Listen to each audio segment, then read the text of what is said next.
Greetings, everyone. This is Babble with Bronies, and today, as promised, we are joined by the one, the only, the very famous Citra 360. Well, I sure hope there's only one of me. That'd be a little confusing.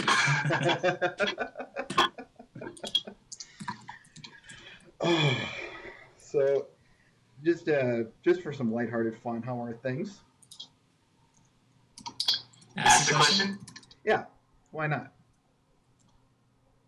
Repeat the question? How are you? Still waking up, even though it was 1:30. I was very busy last night. You were live streaming, and I was there. So, did you finish that up, by the way? Kind of. Okay, very good, very good. I wish I could just show it. I don't know. See if I can just show it. I don't know if it'll allow a show show screen since I don't have a premium account or something. Can you see it?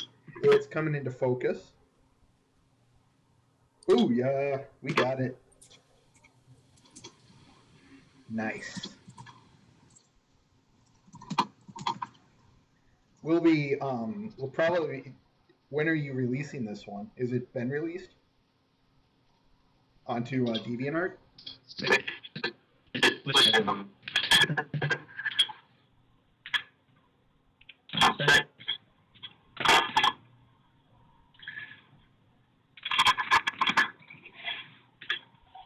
Alright.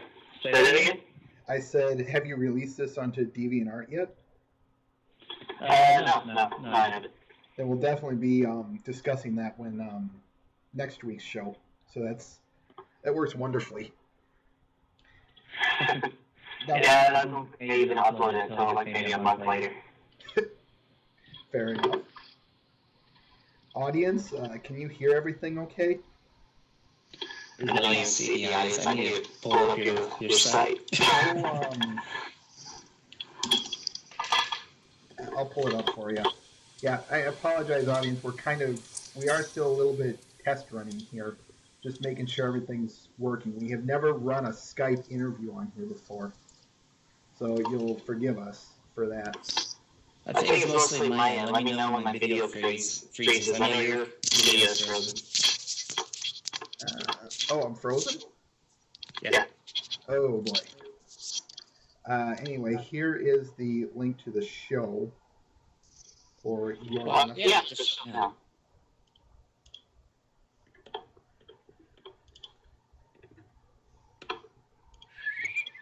You wouldn't believe the stuff we had to go through just to make this work on my end. That was a nightmare.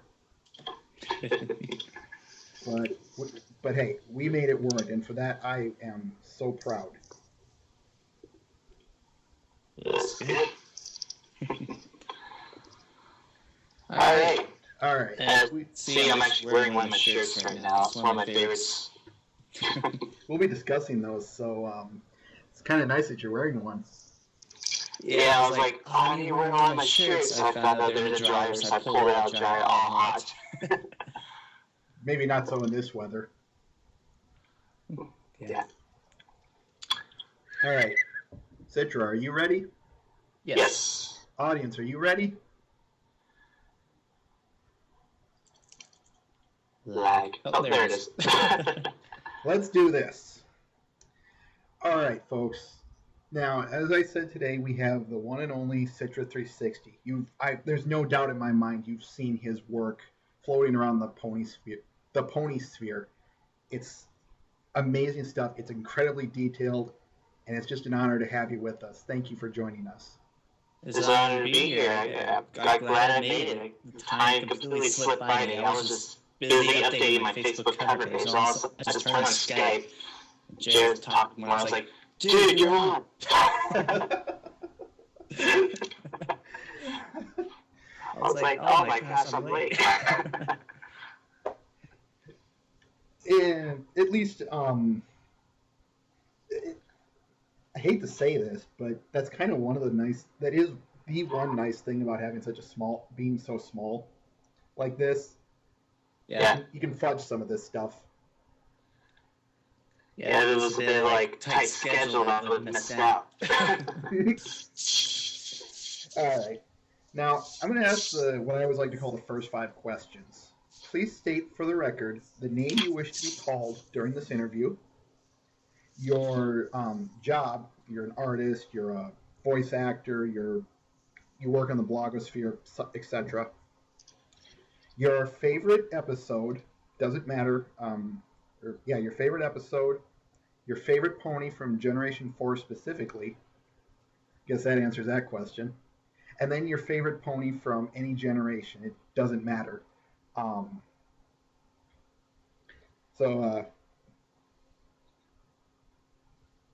all right. I suppose that answers the last 2. Anyways, I'm going to say you can call me Citra or T Citra. I think it's easier to call me Citra. It's how you pronounce my name. The T is silent. See, second question, my job. My job is graphic designing and illustration for various companies. I freelance and just making pony merchandise for Real Fine just basically expanded my freelance career. So I'm already doing what I wish to do. I'm kidding. What's the third question? Your favorite episode? My favorite episode would have to be Lesson Zero. It's just too chaotic, too many scenes, and you just want to show your non-brony friends. It's always the one I always start with. I've heard that's a good one to show them. Yes, indeed. And yeah, I think that answers the question of the last 2. So, I kind of want to start at the beginning, like with most of my interviewees. Okay. You started a lot, and I'm just going off your DeviantArt page, so if there's something earlier, feel free to correct me. But you started with a lot of like some photo manipulations, pencil drawings, and photographs themselves. What got you into that stuff originally? Or I guess, what got you into art originally? Like what got me into art? On, I guess, anywhere. Where did you start at the very beginning, before ponies? Okay. I originally started back in freshman high school. I actually hated drawing. All I could do was just a stick figure. I had no skill. I dreaded art. And so when I was picking an elective for my high school, I had to choose art. It was a mandatory. I was like, oh, this is going to be such a terrible class. And I started attending class, started drawing. I was like, hey, this is pretty fun. Hey, I'm pretty good at this. And so I just continued on doing a whole bunch of, I started practicing and practicing. I drew realism. I drew people first. So my favorite artists are portrait artists and fantasy artists. And I just kept at it. And all the way to this point, this is how I got to because of art. What I was going to say, let me summarize it. I got into art because I hated it. I had to wish not to do it, but I did it anyways, and thus I'm here today. I'm getting some notes that we're getting echoes. Just give me a minute here. That might be a sound, might be a volume thing. Let's see, I got... Let me see where it's also... Speakers, built-in output. I don't think it's my end. No, I'm guessing it's my end. Can I get just a quick test from you? Sure.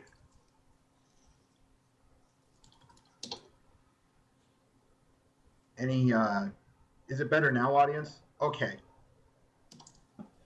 Yeah, I apologize for that. So anyway, as you were saying, you started in this art class and just basically it grew to what it was today. Yes. I want to kind of stay in the past a little bit. On DeviantArt, you released, like I said, a lot of photos, some photo manipulations, and some pencil drawings. Tell us about those. What What made you do those? That's part of my name, Citra360. I do all forms of art: photography, drawing, painting, sketching, vector, everything that you can think of. The only thing I have not done is sculpture, which I think I kind of did, and plush making. That's another form of art. I just keep drawing. My hobby is to keep trying different things and learn from them. So I get pretty good on various mediums. Very good.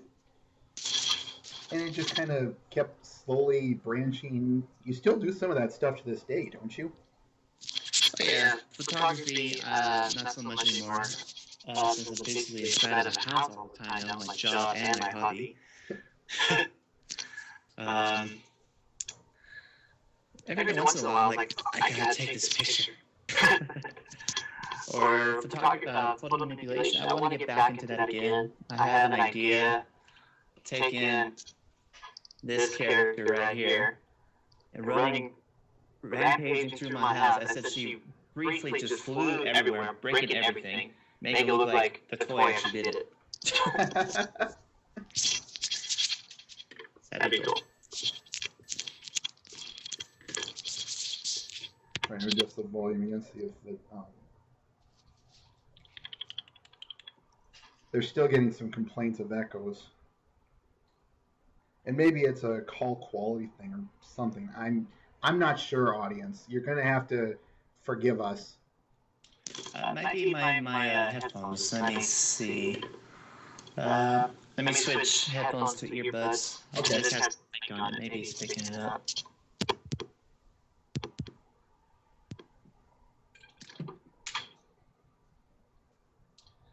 It's good to have a variety of different earbuds and headphones. Amen to that. Whoops. Everything's going all over the place. I wonder if my friend's here. He's a fireman. He was trying to call me earlier. Alright. Let's try that. Any better, folks? Test. 1, 2, 3. Thank you, Jade. It's my shirt. I'll take that as everything is good. So, all right, let us carry on. And then you move. People, the double rainbow crew here. The double rainbow group? Who are they? They are the animators, the background illustrators, the storyboard artists, and the writers for that first fan-made episode, Double Rainbow, that's coming out this fall. That's right. I do remember reporting on them. So, and yeah, they're in my watch list. I'll tell them that much right now. You guys want to love it. In fact, in the episode, Dash is going to, and it just won't. It's real amazing. Can you repeat that? I didn't get any. You were cutting in and out. I don't think I want to repeat it. I think under NDA, non-disclosure agreement, I can't say anything. So you got lucky. Okay. Okay, fair enough. I thought it was being cut out, but anyway, let's carry on. And so you've done some of those photo manipulations and photographic. You've done photo manipulations, the pencil drawings, and you've done the photographs themselves. And then you moved on towards dragon art, more specifically Spyro art. And a lot of this set the stage for the detailing that you would become known for. Can you tell us why you got into dragons and dragon art? It's interesting. I got into Spyro the same way I got into Pony, just because of YouTube. I found some clips from the Spyro the Dragon, Dawn of the Dragon game. I watched all the cutscenes from beginning to end. I was like, that's a cool character. I want to draw it. So I drew it. And I drew it. I drew some more. And I drew a year's worth of fan art and before I even played the game. That dragon art. Well, at least him. I'm not real keen of ball dragging, so. You drew a few other dragons, but your main focus was on Spyro at the time, or that's what I saw anyway. Which was your first Spyro game, just out of curiosity? Dawn of the Dragon. That's the only one I've ever played. I don't ever play the old stuff. I think I did once, but I didn't even know that was Spyro back then. Fair enough. Probably can't even find much of the older stuff anymore, except on auctions and well, maybe the internet, of course. But Yeah. anyway, as I said, this set up a lot. I noticed the detailing of these was really nice. Apple logo. Anyways. Details? Yeah, this set up a lot of detailing for what was to come. How did you achieve such detailing in those artworks? It's the base of my interest in art. I drew realism. I drew wood. I drew metal. I drew glass. I drew fur. I drew hair. I drew everything that you'll see in real life with a pencil. So I learned about texturing a lot. And then I got into digital art. And I abused the texture tools a lot. And did my best in trying to implement what I learned from real life into digital art, which it was overly saturated and very textured at first, but over time, my digital skill became more well-rounded. Okay. So it wasn't excessive or anything. It was just right. Yeah. Say the question again. You said you were overusing and abusing the texture, so over time it softened to a point where so it didn't look overdone. Right. Nowadays I just use a hard round brush, some texture brushes, but I rarely use texture anymore. I find texture is a whole other tool. You gotta use it right and in balance. Now, speaking of hardware and software, what are your tools of the trade? My tools of the trade, right here. Well, that goes without saying. It's my hand. These, my eyes, so I can see what I'm doing. My brain. And the tablet. What kind of tablet is that? It's Intuit's 4 medium, and no, I'm just kidding. It's Intuit's 4 medium. It's the only one I can fit in my slide-out keyboard tray, and well, I guess the stylus pen. Well, again, that goes without saying. So it's all hand drawn on that tablet, or via the tablet, I should say. Yeah. My tablet's basically where everything starts. Wow. And you're still. I have a dog barking. Don't take this the wrong way. We've interviewed another person who uses a tablet, and he said there was a bit of a learning curve to it. Is that still true, or is that true? Well, yeah, that's definitely true. I keep plugging it in and taking it out, plugging it in and taking it out. Because you don't see what you're drawing on the tablet. What you're doing on the hand, on the tablet, will be mimicked by the mouse on the computer screen. So there's a learning curve of a hand-eye coordination. Tippy. If you need to go silence him or her, go ahead. Yeah. Well, let me finish. There's a hand-eye coordination involved from this tablet to the computer screen. This is basically the computer, and you got to make sure the settings for your tablet is forced proportion to your computer screen. Let's say you have a wide computer screen and you have a square tablet. If you don't four portions, a straight line will end up being like a curve on the computer, messing you up. No kidding.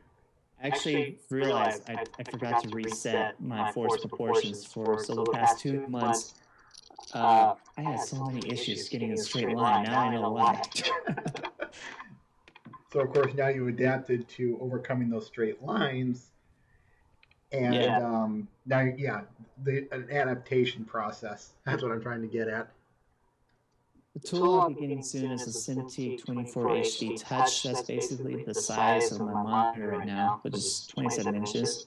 But the screen is 24 inches. This is a pretty dang big monitor. You can draw right on the screen. No kidding. Wow. It's something I always wanted to get. It's been saving up forever. It's $3,600. Yeah, I can't imagine why you'd be saving up for it. It's a professional tablet. I don't recommend it for hobbyists. In fact, professionals, they will choose Intuos over a Cintiq sometimes. So it all depends on the person. Yeah, I suppose so.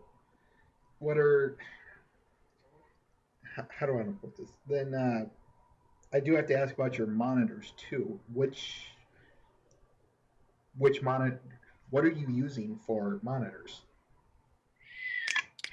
Let me be right back. I have another way of doing this. Showing it. Excuse me.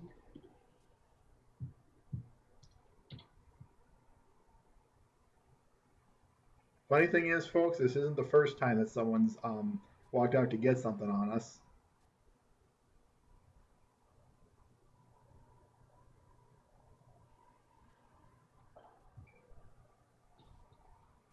Oh, never mind. I was about to take a picture of it with my iPad. I forgot to charge my iPad. Whoops. Oh, well.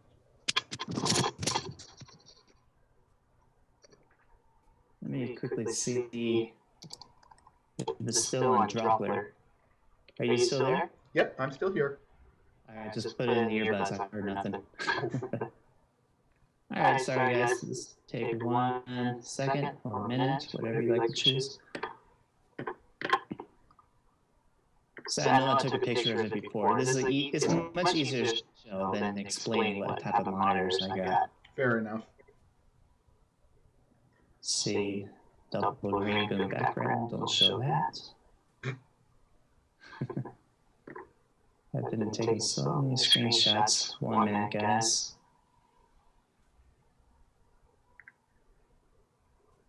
Things are slowly loading.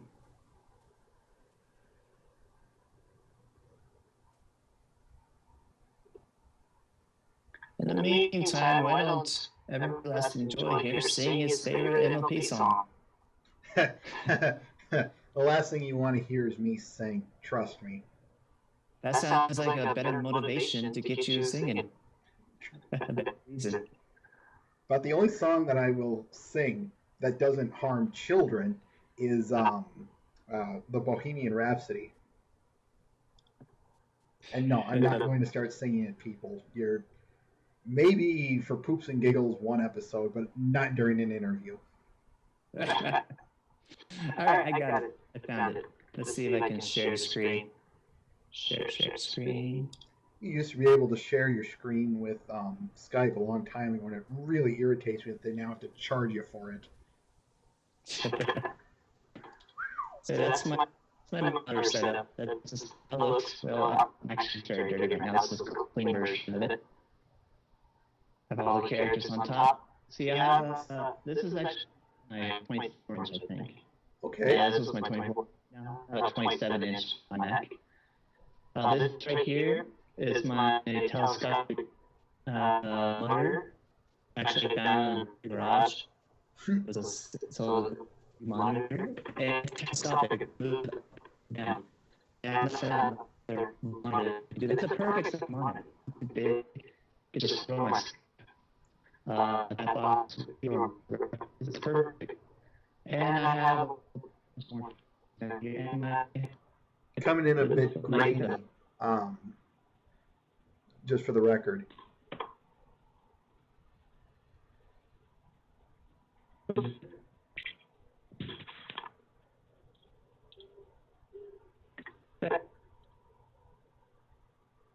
you still there? I'm still here. Okay, good. Yeah, your sound was coming in a little choppy. I got an email notification that uses bandwidth. My bandwidth here is not good. Fair enough. Fair enough. Now, carrying on. Now I kind of do want to get into ponies. How did you get into them? Let's see. It was through a very dark and scary place. I was down the aisle in the city, minding my own business. All of a sudden, there was an argument, and things were thrown. This boy, it was the best pony conversation. I asked them, "What's this all about?" They showed me the episode, and I was never the same again. Now I found it on YouTube. Yeah, I was just random browsing on YouTube. I noticed it looked very different. I watched an episode, got hooked, and that was the summary of it. Which episode was it? Right Gossip. Nope. In fact, I made a tribute artwork for the very first episode where Teeny Applejack riding Rainbow Dash very chaotically. That's right, you did make that picture. In fact, this is a bit of an embarrassment. I thought Fluttershy was actually an actual guy from that. When the first deep voice came out, I had to pause the episode. I was like, how is this a guy? I looked real closely at the character's design. I'm like, I don't see how this is a guy. How is this yellow character a guy? I thought it was a guy the entire time until the very end of the episode where she had a normal voice. And then you sat there a little dumbstruck, I assume? But yeah, I laughed. I was like, okay, this is some weird, freaky show. I thought it sounded like some sort of Adult Swim thing where they were turning characters all weird on me. And then from there, the rest is history, I assume? Oh yeah, I love that episode. So I started from the very beginning. This was back on March 2011. I was like, I can't believe I'm watching My Little Pony, but this is awesome. When I was watching the episode, I pulled in my sister, watch this. When I was done with that episode, I pulled in my parents, watch this. When I was the season, I pulled in my friends, watch this. I'm not a closet doing it at all. Within a day, everybody knew I was watching it. Well, I like that. I like hearing people saying they're not afraid to show this kind of stuff. They're certainly a lot better than me. I always tell them that much. I can get away with a lot of things because I am a nice guy. I'm not into odd things. I have my whole computer set up right in the living room. Everybody can see what I'm doing. So I'm not like in a little dark corner in my room clicking away at secret sites or anything. No, that's not me. But secret dark sites are what makes the internet the internet.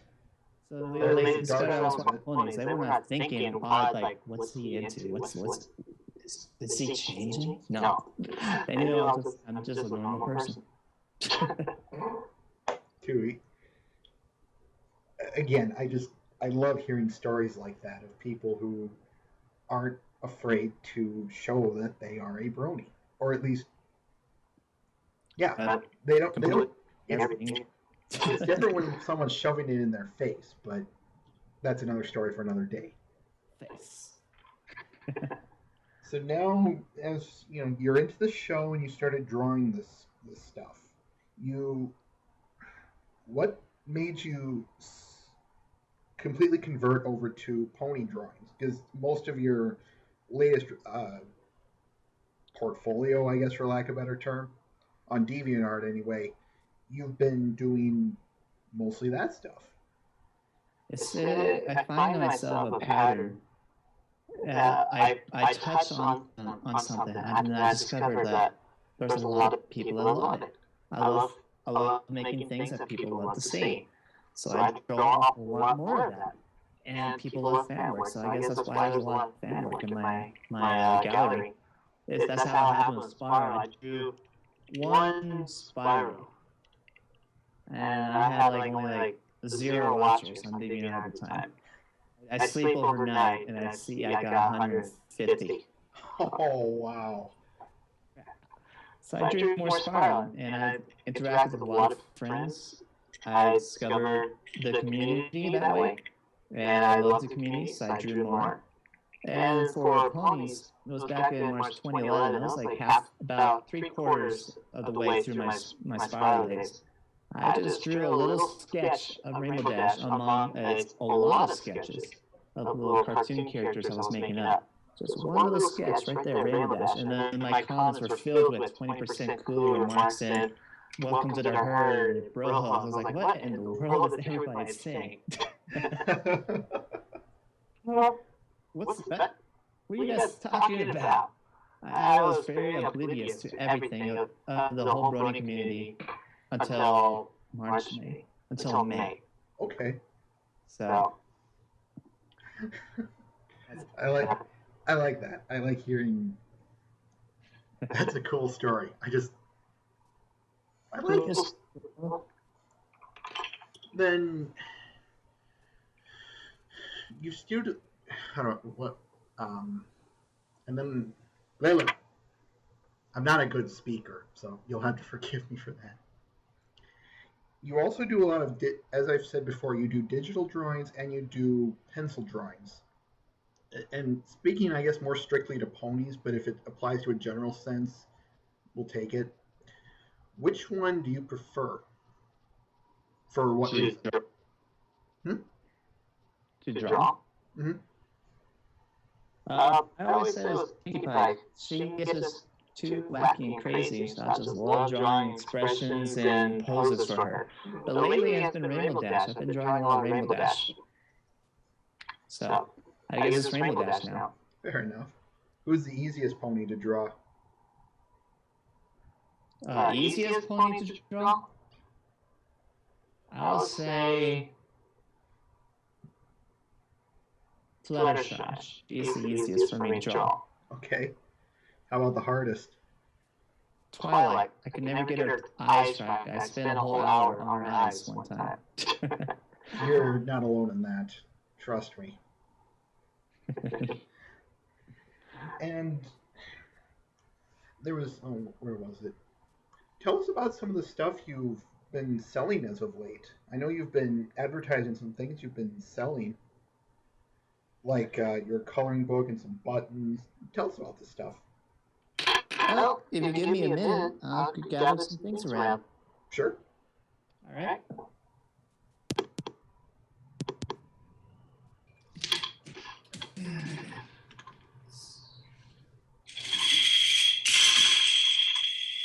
Buttons on the floor.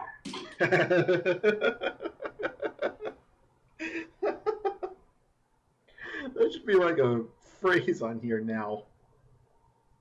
For those of you wondering, there are about 20 minutes left, and I'll go to your questions.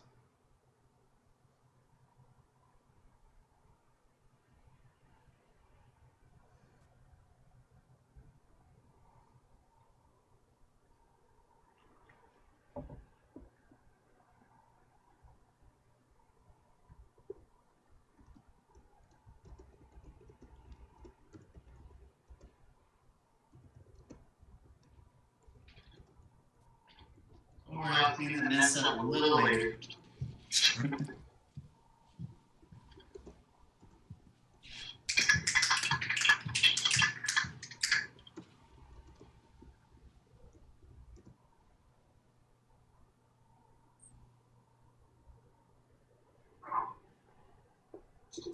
Good. That's the purpose of this show, is when we that's the purpose of that room, is so you can throw your questions in there and, well, store them. And if we get a lot, good. That's what it's there for, and that's what I want. So, good. Just ready to make buttons on the floor. Why is it always Fluttershy? Whatever thing I have of Fluttershy, she drops. I think it's the hair. I know he can't hear me, but I'm guessing that hair makes it incredibly lopsided. Alright. Things I sell, a lot of Wheel of Fine stuff. Like a shirt I'm wearing now. Fire Twilight. I don't know if you can really see that. I have leftovers from the last convention. This one's Applejack. Right here. Yeah, I'll take her out. Numerous designs on Wheel of Fine. And this Applejack one's actually pretty popular. I guess there's not enough Applejack love out there, so people buy Applejack. There she is. Can you see it? Nice. Yes, we can. That's how good quality of it right there. You can see how it looks. Alright. I also sell some of my sketches. I don't have them here because, well, they're sold. They're sold. This is my sketchbook. There's my Drawn to Life series, if you can remember that. Yes, I remember that one. That was one of my favorite of your series. You see how small they are now. That's one of my favorites.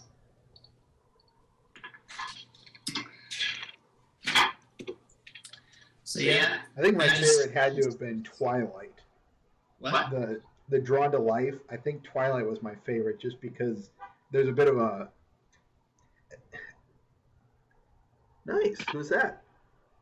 That's just a random drawing I made on the air flight towards Seattle, Washington for Everfree. All I have is my mechanical pencil no eraser, so that's done 100% no erasing. So. Wow. But I have that habit of starting drawings and not really finishing them. So, guess that's that. Don't have that many sketches here. So that's why I sell my t-shirts. Sometimes I sell my sketches. Then I sell my coloring book right here. See right there. Yep. I'm going to sell this one. This one was signed, no, it was not this one. I thought I got the signed one. I had a signed one by Sitzy and Woody. Nice. About 30 pages. Let's see if you can look through them.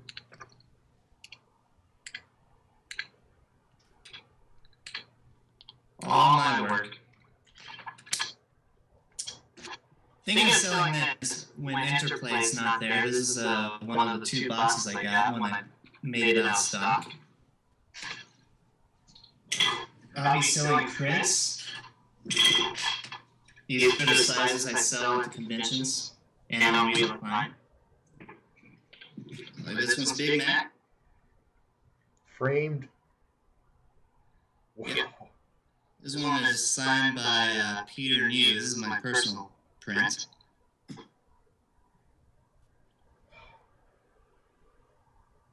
Here's my small.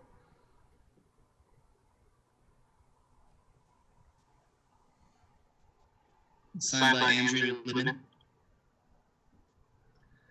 And small prints. Can you see them still? Yeah, we can see them. They are my small prints. Here's my big ones.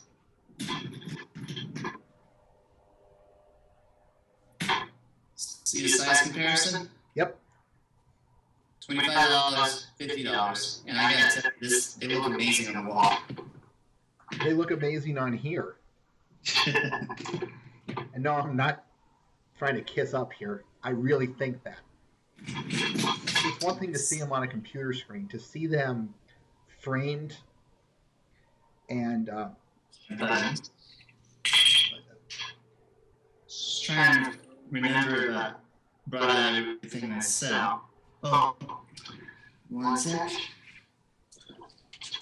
I'll go ahead and pre-order these things. They're pretty cool. Let's see.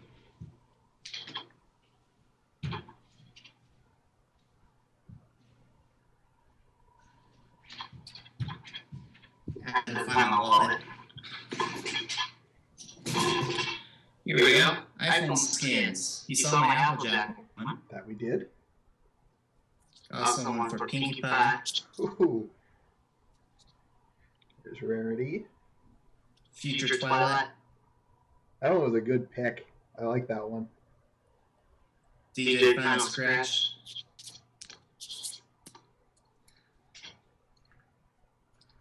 Those are the iPhone skins. I think Mondo Pony got this one on his phone right now.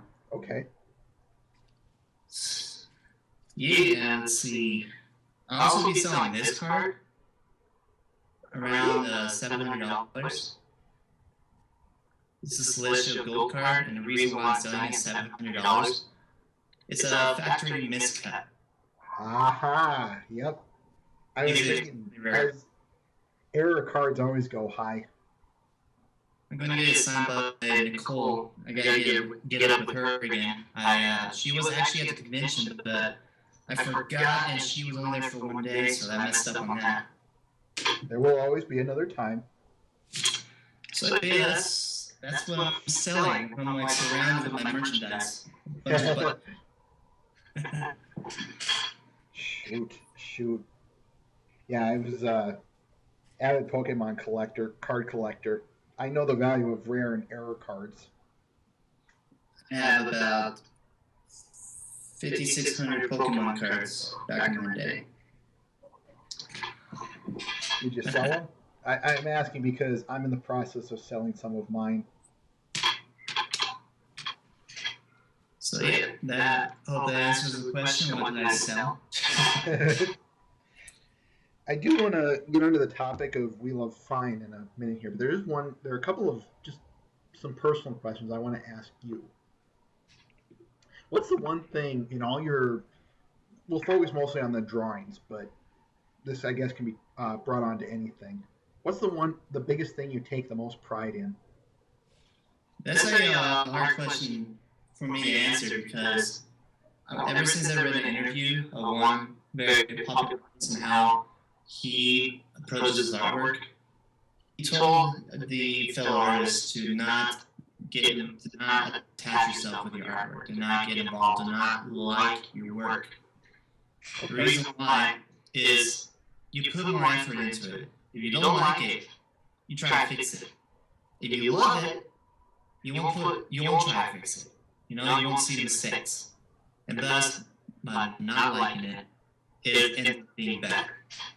That's why that Teen Rainbow Dash I saw, I'm not going to put it up for another month because I'm not liking it.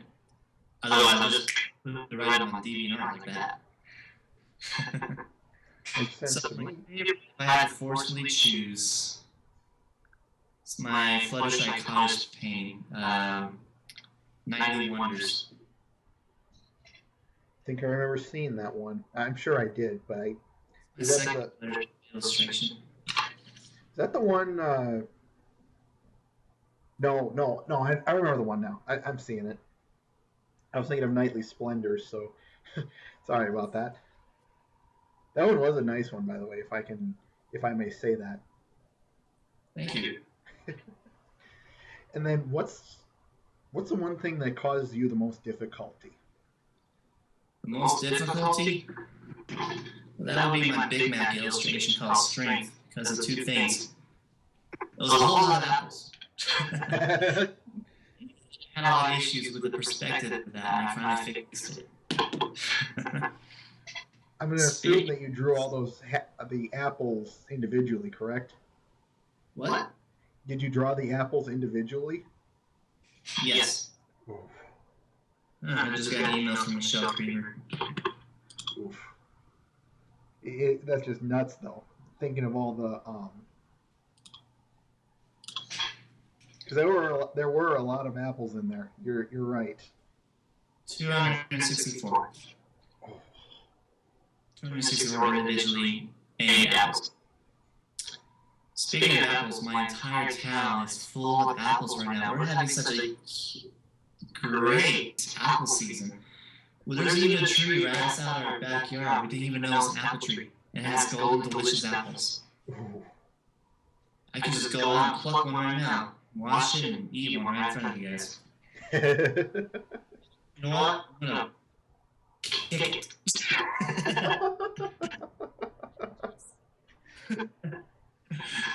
If you're gonna go nuts. And one of our other trees, we made wooden stands and put it right underneath the big branches because there's so many apples, the branches can actually snap. The what? There's so many apples on one of our trees. We made wooden stems, put right the anchor right underneath the branches. So the apples are all, the limbs are all hanging over because it's so heavy, because it just has way too many apples. Wow. Apples. A lot of apple pie. Homemade apple pie. Apple fritters, apple strudels, and all that fun jazz. Yeah, I want to have an apple family reunion top smorgasbord here. Don't forget Uncle Apple Strudel. But you can walk all over my town. Just walk on the street, you'll be walking by trees with apples. You just take one off. There's apples throughout our town. Of course, I suppose some might not enjoy the idea of you walking onto their property and taking their apples. No, you're on the sidewalk. You're on public property. That's a good point. That's a good point indeed. Take. Apples. All right. Apples everywhere. I think we should move on. Yeah, why don't we? All right, let's talk about your We Love Fine association, for lack of a better term. How did you get started in that? And I guess, why did you get started in that? It's kind of interesting how I got into We Love Fine. I was looking into how I can get my shirts, my illustrations as shirts. I was like, We Love Fine's doing it, and they have a license with Hasbro. So I was really pushing to get a license with Hasbro and get my stuff published. So I was emailing with them. I was like, hey guys, how do you communicate with Hasbro? How can I make my own shirts, etc., etc.? The reply I got back was that they own the license for shirts, but they will love it. They see my work. They look through my work. They said, "We'll love it if you be an artist for us." I'm like, "Cool, I'll do that." So it was basically by coincidence, really, and that I was actually asking them how to make a shirt. In return, they're asking me to become an artist for them. So in other words, it's kind of the whole "how do I make a T-shirt" just fell into place for yourself. Yeah, I get the official My Little Pony logo and Hasbro thing on my shirts. So, and on my prints, it says licensed and trademarked by Hasbro. So that's pretty like an awesome reality that became true for me. A dream come true. I love hearing stories like that. I really do. My dream was to get work published by high companies. So when I first saw that, in my first check, and it said freelancer, I'm like, Has it been good to you, this freelancing stuff? Yes and no. There will be times where I'm stressed out because I have so many ideas and so little time I can't do them. I got about 18 projects. I got to start dismissing projects now because I'm just way too busy now. And plus, I'm trying to do commission work. I'm very disorganized. I'm not a planner. If I plan my day out, I'll get a whole lot more work done and do a lot more stuff for you guys. Sure. I spend my time way too much on social sites. I used to draw about this much, and this is how much I do socializing. And because I've been doing so much socializing, connections with the voice actors, musicians, the other artists, We Love Fine, my clients, a lot of emailing, a lot of Twittering, a lot of Skyping. This is how my drawing became. it got way off balance. I need to fix how much time I spend socializing, how much time I'm actually drawing. So in other words, I'm just a distraction. Right. I'm focused. Like I'm going to draw. I'm going to finish this illustration. I'm going to start sketching up this one. I'm going to draw a double rainbow scene for this shot. And then I find myself spending 5 hours making replies, doing comments, joining Skype discussions, and I see it's like 5 o'clock. I'm like, crap. I did nothing yet. So that's my focus right now, is to fix my priorities on how I spend my time. Good project to work on. Oh, yeah. All right, I've got one more question, or 2 more questions, and we'll get to the audience questions. All right. What was it? Oh, which was it? On your Wheel of Find stuff, which do you draw stuff specifically for them, or do they ask you what they want? Which prints of yours get made into T-shirts? The ones that most likely to be approved by Hasbro. I mean, the Rainbow Dash / Pirate one, with all that blood and everything, the violence. I did not even attempt to submit that because that's definitely not something that Hasbro would approve.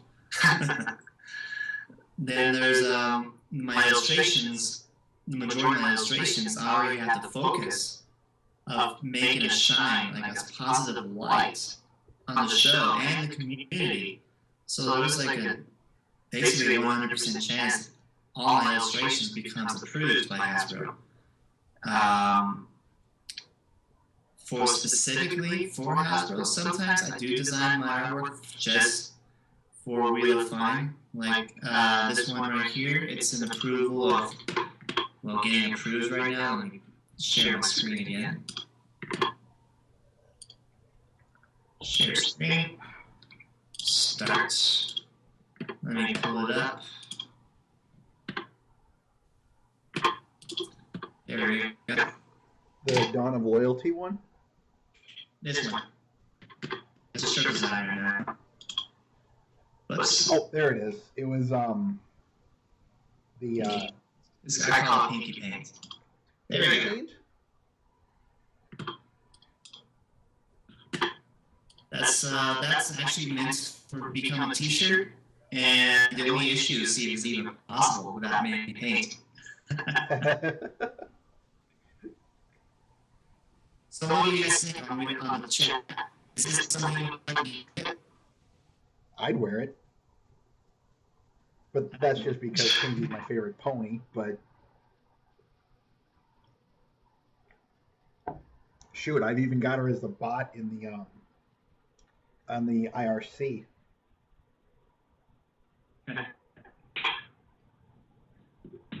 That's that's a shirt that's real time. I think nothing back on yet. Okay. Let me look.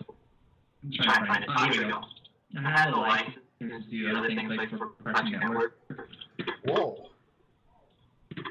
Zoom in on this. I can't really zoom in. That's a sketch designed for a regular T-shirt. I'm going to do this.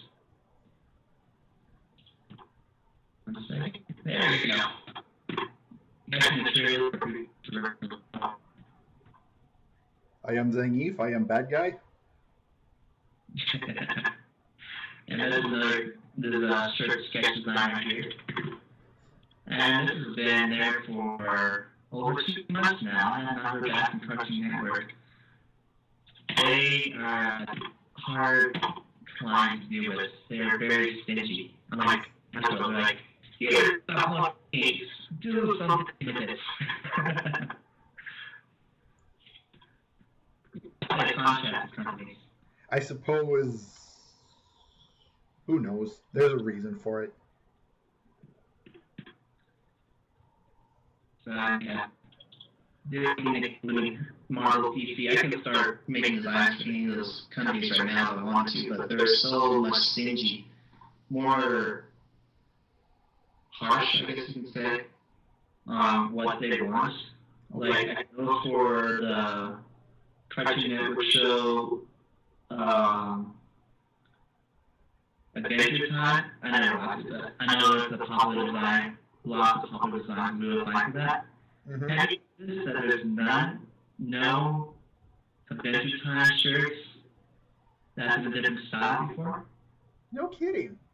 There's no Adventure Time shirts in a different style where it specifically looks just like the show. That's because Cartoon Network wants it to be just like the show. I can't make a realistic, very artistic looking Adventure Time. It won't get approved. They have to make sure the line, you have to make sure the line thickness of the character is just right. You have to make sure the colors are just right. So, yeah, the Cartoon Network people who want it just like they have, they don't want you touching it. They don't want you giving them a whole different color, or even giving them a shade. Wow. Whereas with Hasbro, I make pony pops. So, hey, that's an awesome company. Let Cartoon Network and Marvel, DC, let that be how they operate. If it helps them or hurts them, that's their own business. Yes, that's their business, and I think it's definitely helping Hasbro. Marvel is more lenient as well. You can see different styles of your superheroes on the other side. Okay. All right. It's been long enough, folks. We'll move into the audience questions now. I still have a few, but we'll get to the. But I want to get to the audience questions first. Oh, one second.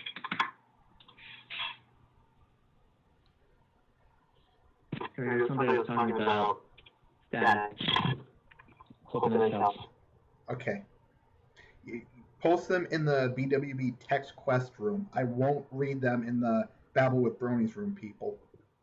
That's what this one is for. They're the text quest room. Tox asks, and if you don't want me to read your name, I forgot to warn you. If you don't want me to read your name, indicate that, please. Tox asks, Citra, how many different pony styles have you developed over the last year and a half? Let's see.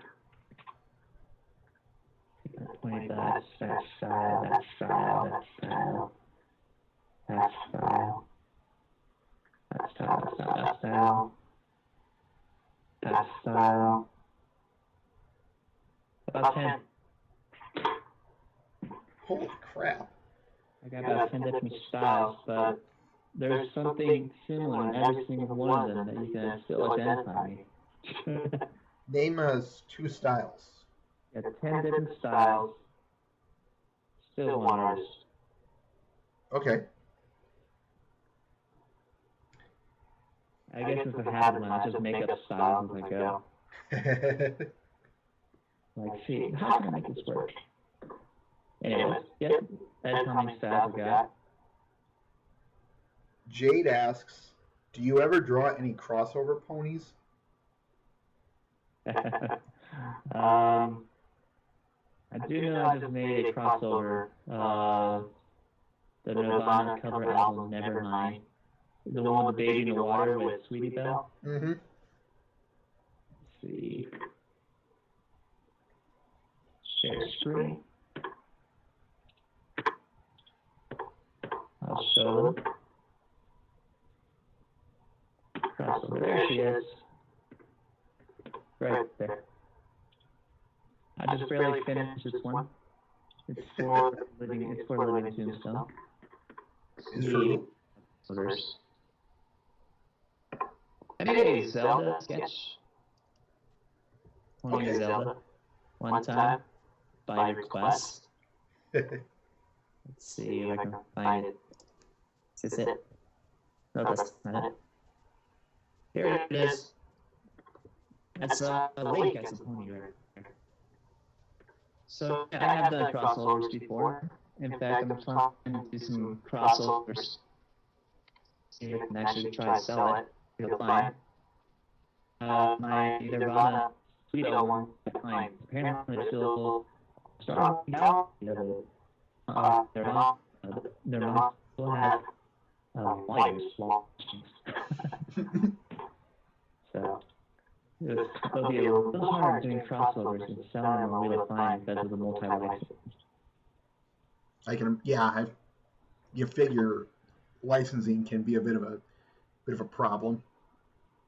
Yeah, I want to make Avengers Pony after I saw the movie. I was thinking, wait a second. That may even be an issue. Your screen's a little bit frozen, but we can still hear you, just for the record. You still hear me? Yes. Can you guys still hear her?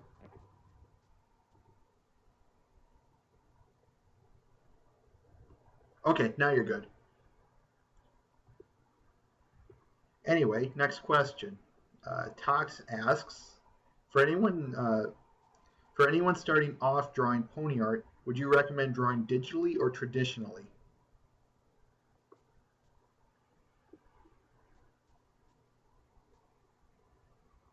Hold on. Can't hear. We're not getting any audio.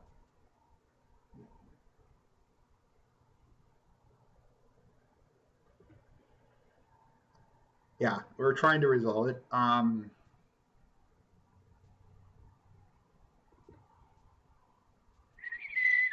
Okay, now I can hear you.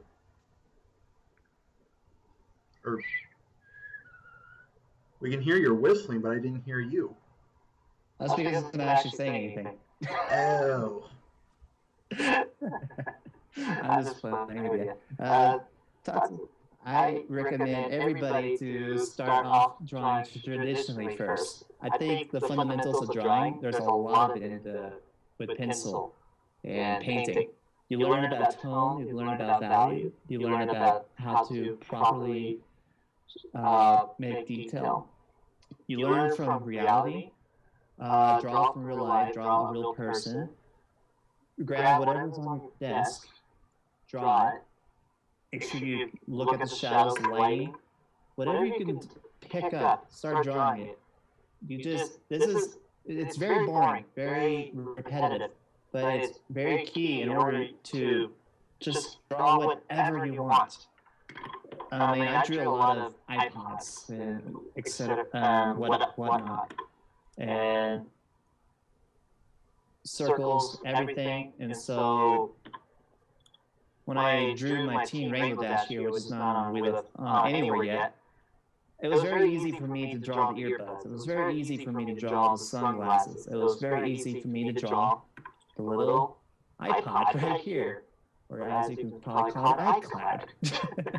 And you see, it looks very realistic because I've drawn real life objects before. That's how it works. Also, reference. I looked up a number of sunglasses to see how light shines through them. Nice. And stop sharing screen. Still there? Yes. Okay. Still there. Very good. Funzy64 asks, what artists inspire you? It specifically asks, what artist do you inspire yourself from when you draw? Well, it started a long time ago. Her name was Imagine or Mattel. Let's see. She is a pencil artist. She does portraits, real life. It's amazing the work she does. You would think they're photographs. Wow. And then through an eye, just a macro eye, and that's in museums. The amount of detail in it is just phenomenal. And that's what was my inspiration when I was an artist. I was getting real involved with drawing people, and it became very easy for me. People are much more easy for me to draw than ponies. See, that's like a sketch I made. Nice. And if you guys want to see your work, make a new tab and take a look at that link where I just posted. That's Mattel. She is an amazing artist. Okay. You want to get inspired in realism? Look at her work, and she even has online drawing lessons. So that's a win. Nice. So that's the artist that inspires me. Any others? Let's see. Mac Polenta. He is a realism fantasy artist on YouTube. He does a lot of speed painting illustrations. In fact, I always watch his videos. I love seeing from beginning to finish how something gets made, and that's how I've done a lot of time-lapse art pieces. And like my pony bots, that just barely broke 200,000 views. That's quite a lot. No kidding. So that's Mac Polenta and Imagine, both from traditional art and digital art. Two sides of the spectrum, and those are my ideal artists that I look up to. Others, you can say Sycra, Sycrh. He is a concept artist. Others, they work in the concept illustration and design franchise for games and movie careers. Those are the ones I look up to. Those because they are living what I want to do, and kind of living it now. Nice. You're living the dream. I am living the dream. I better not be dreaming. I felt nothing. Crap, I'm dreaming. Yeah, you're still here getting interviewed by this guy. Jade asks, how many pony songs do you have? Let's see. I'll be up on iTunes. Whoops. A lot of windows are open. Oh, I just closed the wrong window. Okay, let me share my screen again. Sharing screens are quite useful. All right, let's take a look. See, this is my summer mix. Favorite songs. Yeah.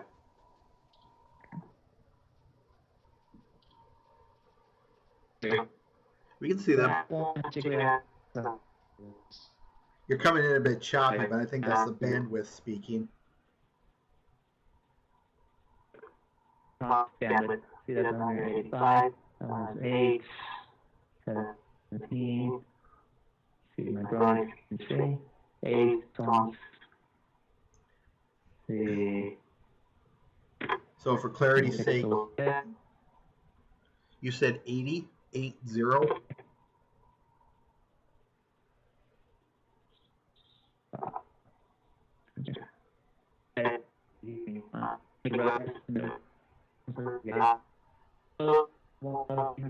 Items will take them 4 days to go through. There's 22.15 gigabytes of data. And let's see, out of that, 60% of them are NLP songs. I think it's about 75. Okay. So, 97 times 70. 490. I have about like 1,300 songs that are NLP related. Nice. 1,300, you said? I don't download every single song. I'm very picky, and yet I have 1,300 songs. This community is just way too talented. Why do you think I'm here? Right. Laser Pony has 3 questions coming up. Is he here? Laser? The man? He's there. Who is your least favorite pony and why? Go ahead and answer that first. All right. It's a question I can't answer because I don't have a least favorite pony. I like every single character because they all remind me of an actual person I know in real life. There is a Rainbow Dash person out there. Her name was Macy. I did have a crush on her once. She married, so I'm over it. She is an absolute tomboy. She can beat up her brother. And he's bigger than her and is a fireman. We would have burping contests, and we would rate each other. She can out-burp me. So I love every single character. There are people that reminds me of Applejack, Jenny, Fluttershy, Actually, I just met a person who's like Fluttershy. I'm like, hey, what's your name? She was like, what? I didn't quite get that. I'm sorry, I didn't quite get that. It's like Fluttershy, and she doesn't even know about the show.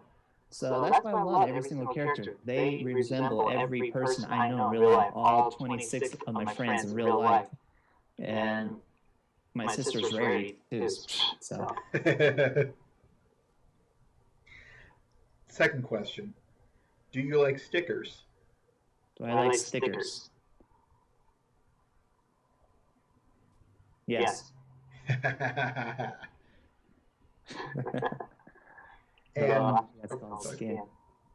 All right. Last one by Laser Pony for now. Are you getting into animation at some point? I am. I just need to take the time. I got the program. People from the Double Rainbow, like Galaxy Art, I wonder, I don't know, Galaxy's still here or not. He's actually helping me out on a few pointers of animation. It's a very, very hard concept because you have the software side or traditional paper and pencil type animation, and then there's the logic of animation. Like you have, let's say, a yawn. How many frames does it take to make a yawn? If you just go on, draw a few, indicate a yawn, and you put it together, end up being like this. Like I said, when in reality, there's a lot of things going on when you yawn. You get the expression, moving the head. You move one part of the body, even if it's like a static pose. You have to move everything. Because like you take the pony character, let's say you just want to move the head from one side to the other side, you don't just have the rest of the body staying stiff. That's not work. So like I just move my head. See how my shoulders are moving too? So your whole torso in the chair is moving. See? That's part of animation I'm learning about it. A lot of things, there's a lot of elements, like movements. You don't stop on a dime. If you see in slow motion, there's a bit of a bounce. So there's a lot of things involved in animation that I'm learning, and thanks to the Double Rainbow team, I'm starting to get. So yeah, I'm getting animation. It's quite a fun thing. Nice. Nothing. But yeah. Actually, Laser Pawn 3 should know he makes a lot of laser animations. That's a whole different concept.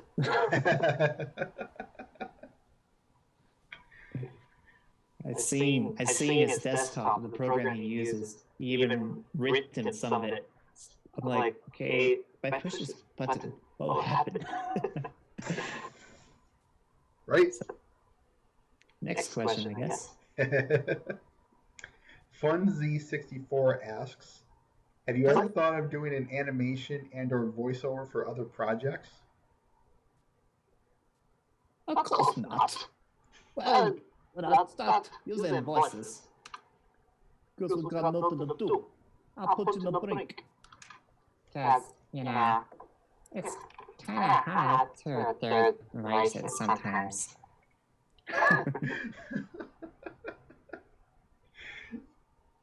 You silly Billy. I'm a silly Billy. Tox asks, how would you describe the Brony community? What do you think makes this fandom so different from any other fandom? Well, there's this one main similarity. It's just like any other fandom. You have the romantists, where they'll take a character and put it with another character, and another character, and another character, and another character, and another character, and another character. They're shippers. Then you have the ones who want to make things exotic. They'll put pornographic. Those are the ploppers. Then there's the ones who just love the show for the show. I call them the regular bronies. Every single fandom that exists, so I have no issues with that. I have friends who does on both sides and who are just regular folks like me. So that's how I would describe the fandom, just like any other fandom. you have the things. There's the Mickey Mouse in my hand. You'll have its ups and you'll have its downs. Depending on what type of person you are, you may absolutely hate something, absolutely love the other. Maybe you absolutely love what that person hates and hates what that other person loves. Everybody's different. What I love about this community, absolutely love, is the unity. It doesn't matter if you're a clopper, it doesn't matter if you're a shipper. It doesn't matter if you're a closet bro. You have one thing in common, and it's that you all love the same show. And because of that, they put a lot more effort in whatever they do.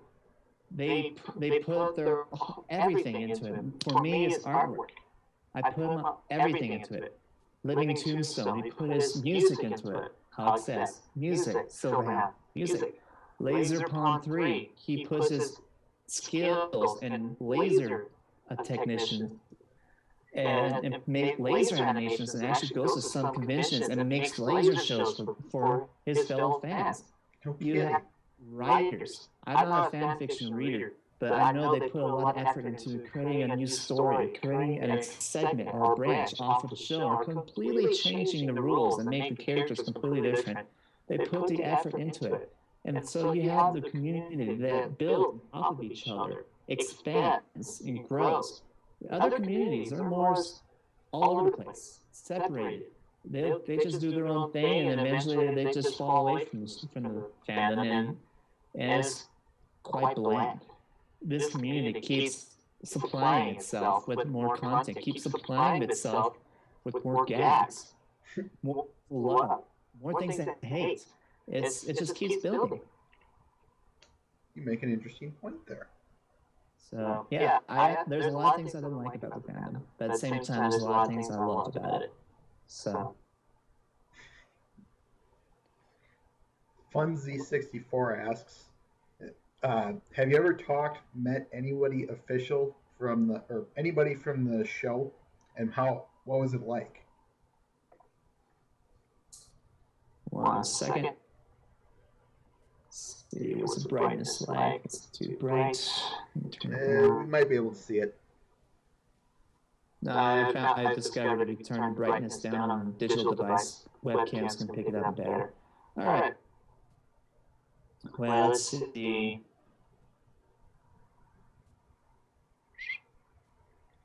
Yeah, I met voice actors from the show, like these two. That's Angelina and G, I believe. As for what they are like, they're wonderful people.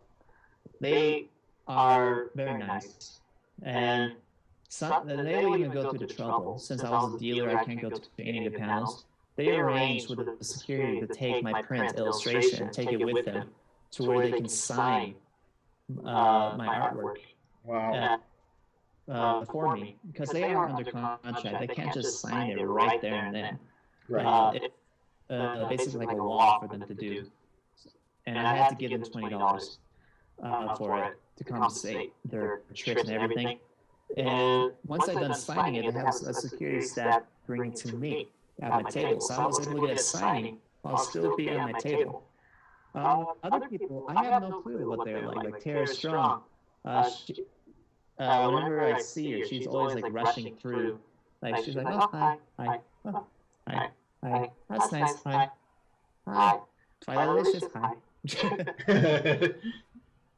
So I don't know much about her. I met others like Stipsy, the storyboard artist. I instead of being all fangasm about it, I was like, oh my gosh, you're Stipsy. No, I treat her like another person. So I asked her, like, I knew of her story about how she became an artist.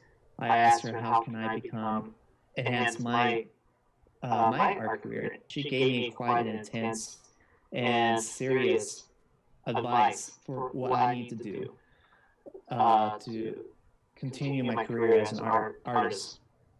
And she gave a lot of good points, and she loved my work. So that was nice. Woody, the current producer for the show, the current director, yeah, he some advice, and he gave high remarks for my art as well. From coming from the directors, saying I have good anatomy, good dynamic posing, all that jazz. I'm like, yes. Well, why wouldn't you be? What? Why wouldn't you be excited about that? Yeah, they get to my work pleases the ones who oversee other people's work, making sure the show is high quality. Darn tootin'. Let's see. Tox asks, what kind of stuff do you plan to do after My Little Pony? Let's see. Turn the TV off, get some water, go to DVR and see what people thought of the newest episode was like. Oh, don't you mean the actual episode? I'm a coaster. I just move on to whatever it's next, whatever it's what I find interesting. And maybe Avatar. I love that. I love that show. I may actually start drawing stuff about that. Cool. I'm trying to be more serious on concept. I'm going to be trying to make more concept designs, like character designs, landscape designs, specifically landscape. I want to really get into that. I've been working lately on. I have not been showing any of these sketches online at all. It's concept of lava snowboarders, or you can call them lava boarders. The idea is like it is post-apocalyptic world. The humanity has able to recover a little bit, but there is no winter anymore. So for to compensate to have a new sport, you have lava boarding. So I love to create my own entire world from scratch. To create the characters, create the environments, to create the backstory, all mine. Basically, what Tara Strong did. My idea, I'm not trying to make it like a show, but I'm just trying to create my own world, my own idea. You know, of course, there is no such thing as an original idea, but it's basically my own concept. It's one thing when you can put your own name to it. It looks like the chat's all about dead mouse.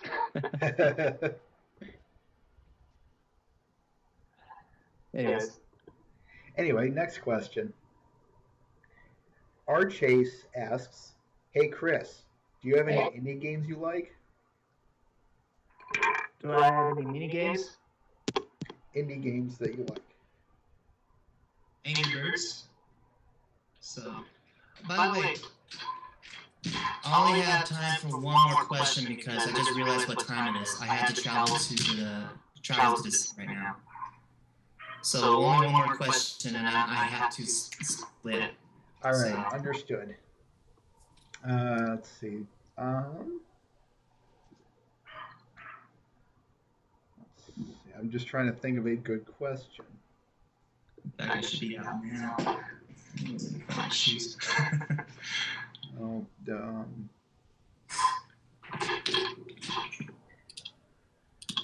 Okay, Tox asks, what can you say? To be fair, pick someone new.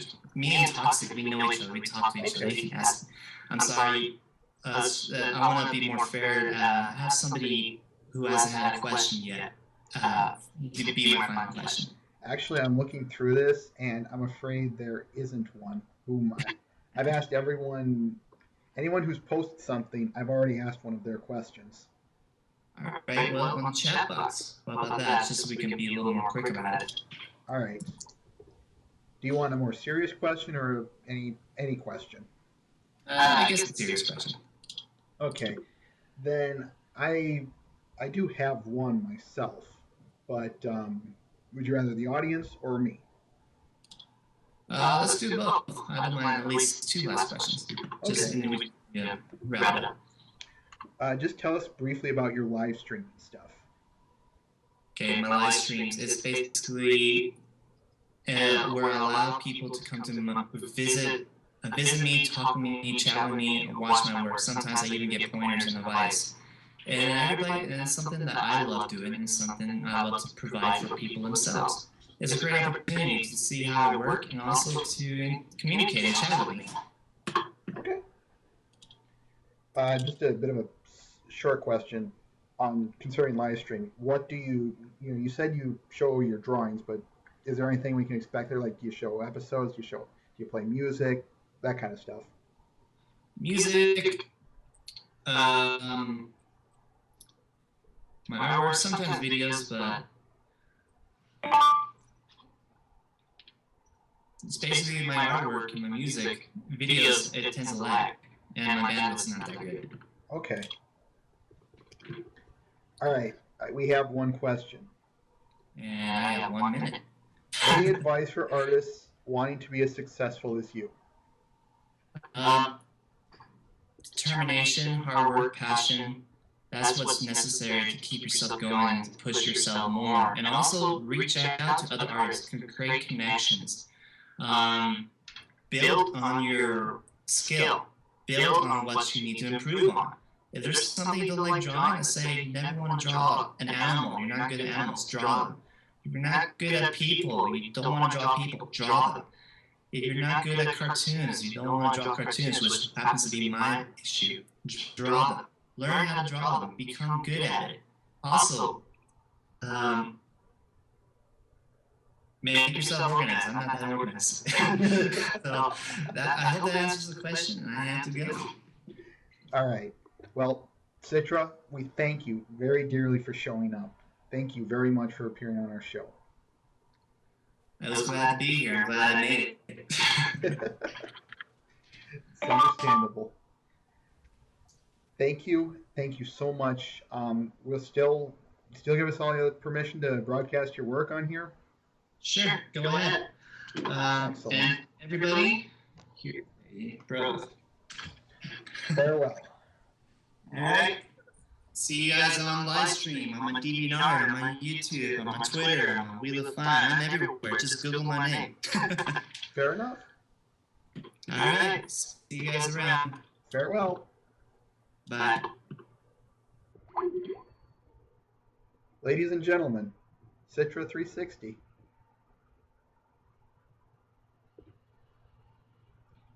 And with that, you guys want to stick around? We've got some content to show. I think it would be a good deal. So let me bring some of this stuff up.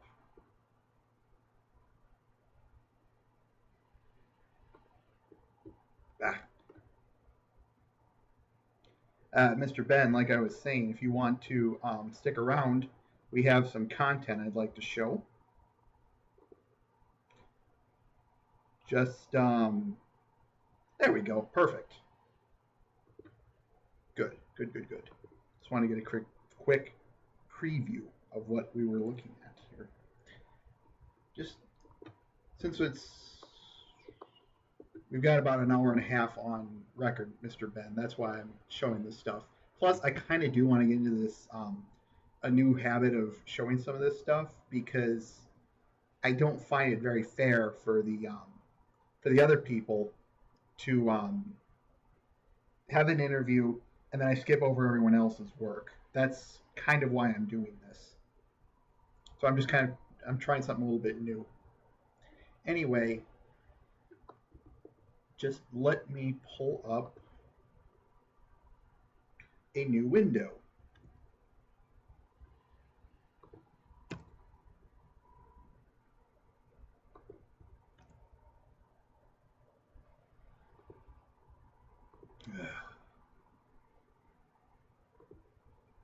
There we go. Let's get this stuff going. First off, we've got a couple comics by Toxic Mario. I'm going to start off with this one. This one's called Special Delivery. And here's the link. There you go. Yeah, let's look through it, shall we? There's no text in this one, so it's all visual.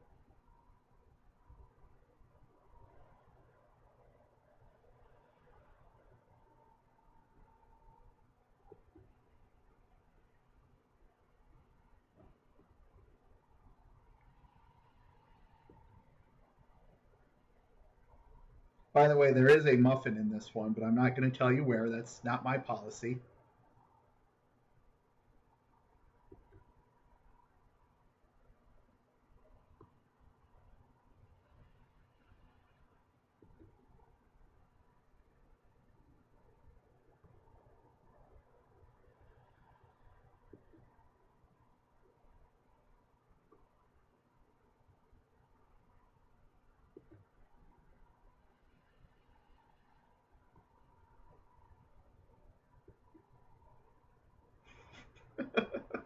I commented on this one.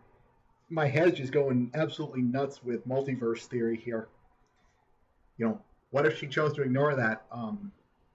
To ignore the box. What if they actually did get to Octavia, and the stuff like that. I thought it was just good stuff. I like this comic. I really do.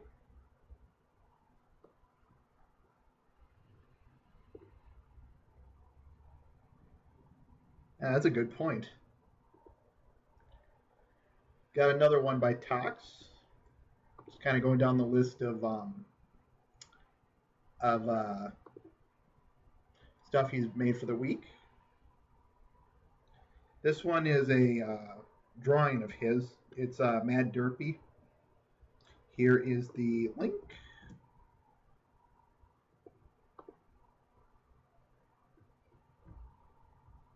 Just a quick picture. He says, quote, it's a preview of things to come.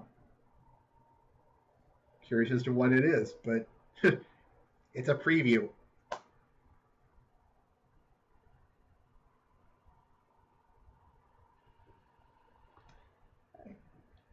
Didn't leave much on it, seeing as preview, single picture, but that's just me. Moving along. This next one by him, I really like this one, just because it's silly. It's completely 100% silly, but that's the fun of it. It's called Mousecapade. Here is your link. Let's check it out, shall we? There's um, minimal lines in here, so I'm not going to bother. I'm not going to bother with reading these.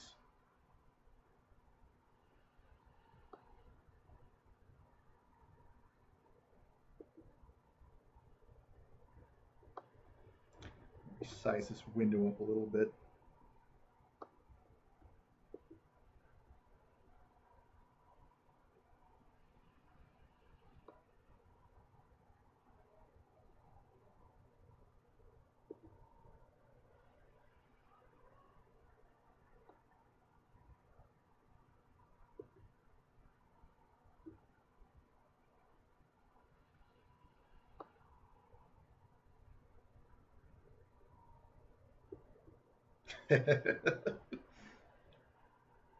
Crash.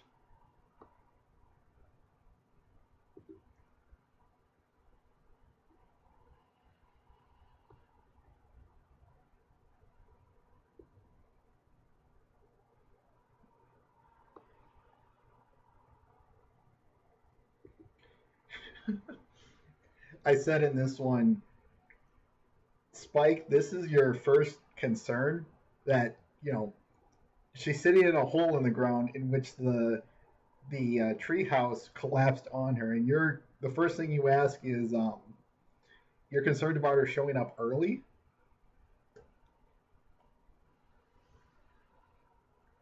Whatever. Anyway,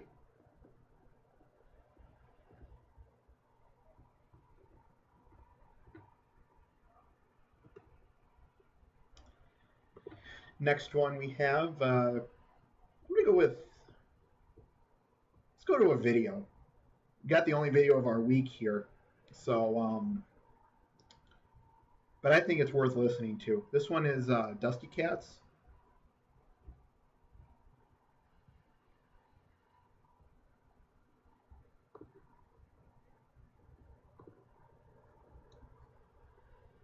But let's listen to it, shall we?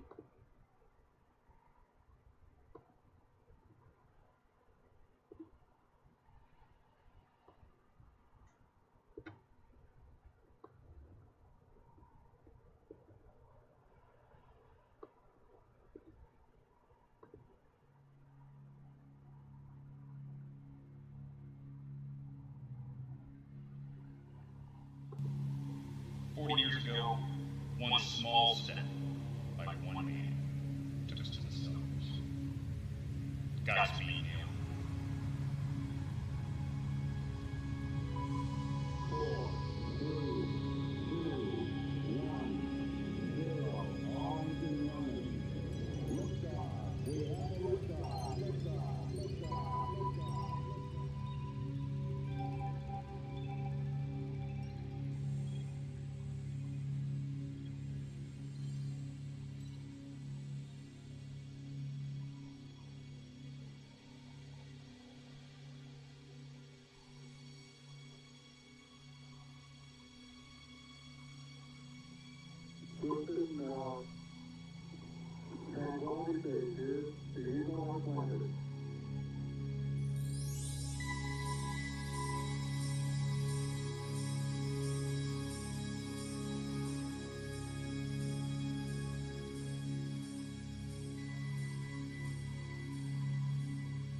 One small step for man,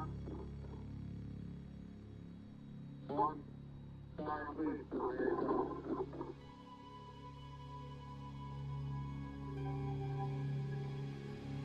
4 years ago, one small step by one man changed us all.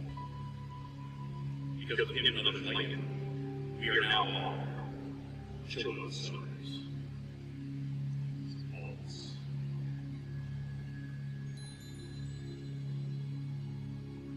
One giant leap for mankind.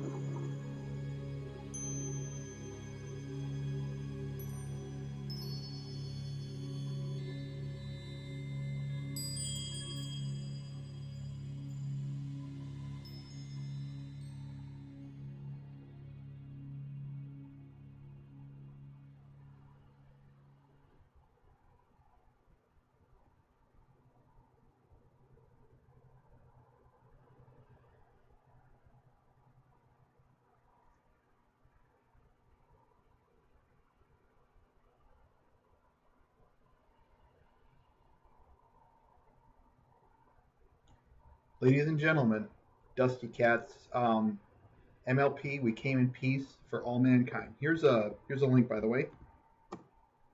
Something I forgot to mention, but I want to mention this right now. If you want any of your stuff broadcasted on my show, like your artwork, your videos, what have you, just send me an email or send me some notification anyway that you'd like your stuff on here, and I'll be more than happy to put it on here. The only thing I ask is that it just follows our rules, and the only rule I have is it's not extremely pornographic or extremely gory. And I'll get to that in a second because, well, you'll see why in a second. But yeah, feel free to just message me on my DeviantArt page, message me here, whatever the case. If you want your stuff advertised on my show, feel free to send me a message.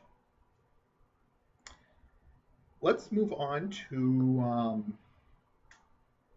don't forget the Twitter page.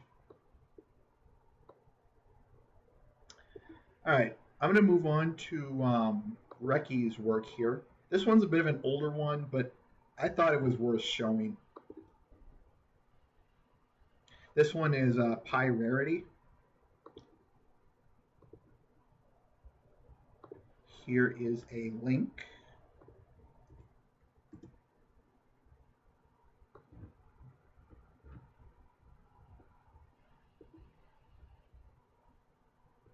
Yeah, just find me Everlasting Joy or everlastingjoy.deviantart.com. Yeah, I really liked this picture. It just showcases a lot of his work. I wrote a critique on it, so if you really want to know what I truly think of this, just look that up. But here you go. Pi Rarity. I really love again, he just showcases his strong arm of detailing, and Mr. Ben. I just think this portrait otherwise speaks for itself.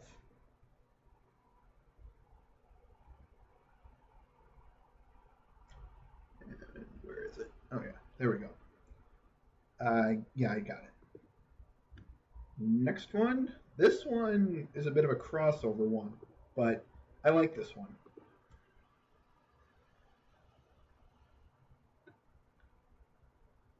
So, for those of you who don't know, he sometimes streams his video gaming on Brony State, and this one is Sniper Twilight. He is here's a link, and anyway, this one is a Deus Ex Human Revolution crossover with Twilight. You can see some of the small detailing of based off the game. If I recall right, the game has a cyborg theme to it, i.e., humans can mod themselves with robotic parts. And Twilight here, you can see some of them in her face, some of the bits and pieces of that. And if anyone's ever watched him play Team Fortress 2, he's usually the sniper, and he's really good at it. But check it out. Now this one is next one. I do have to warn.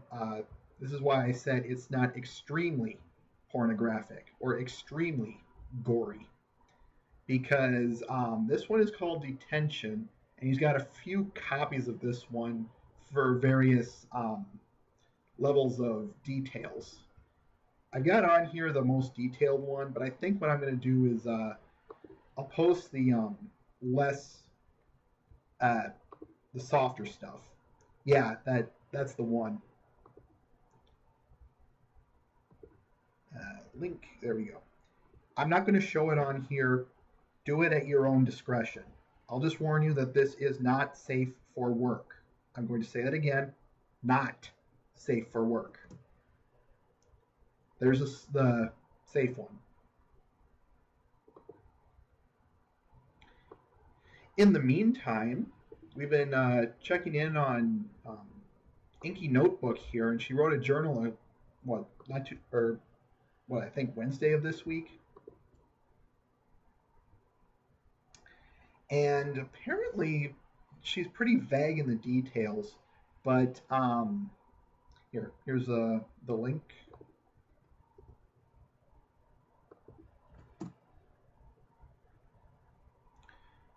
I'll show you this. And apparently, it sounds like she might be starting some kind of anti-bullying coalition or something to that effect anyway. The problem with this is it's vague, so I'm not going to make much of comments about it. If details follow, we'll be keeping an eye on it. In the meantime, check it out. Make the interpretation for yourself. We'll be keeping tabs on this. That's about the best I can say at this point, Ms. Notebook. And to wrap things up here, I'm sure most of you have already seen these because, well, we just interviewed the man. But I will show them anyway, just because that's how I operate. This is sketch request August 26th by Citra. Yeah, I know. Link. One of the things I wanted to get to in that interview was what are his sketch requests, but I assume it's someone in his. And if anyone can correct me on this, that'd be fantastic. I'm assuming they're people will request him in his live stream, and he'll get around to drawing them. And I'm assuming the sketch dump here is just what's to come or stuff he's picked. I don't know, but maybe I can ask him that in the future or something. Anyway, there you go. Now this one, on the other hand, this one he finished and sent to us. Or I guess he didn't send it to us, but one of them that he finished. This one is Final Slash, the Speed Paint. It's not really gory, so I can get away with turning the filter off. And link. There you go. Basically, I think this one also speaks for itself. There's a little bit of a nice story that he has going with it, but I'll let you read that one. I think, I won't spoil it in that respect.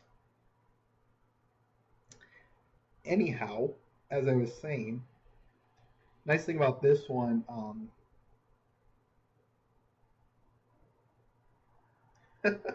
you requested this one, Pony One?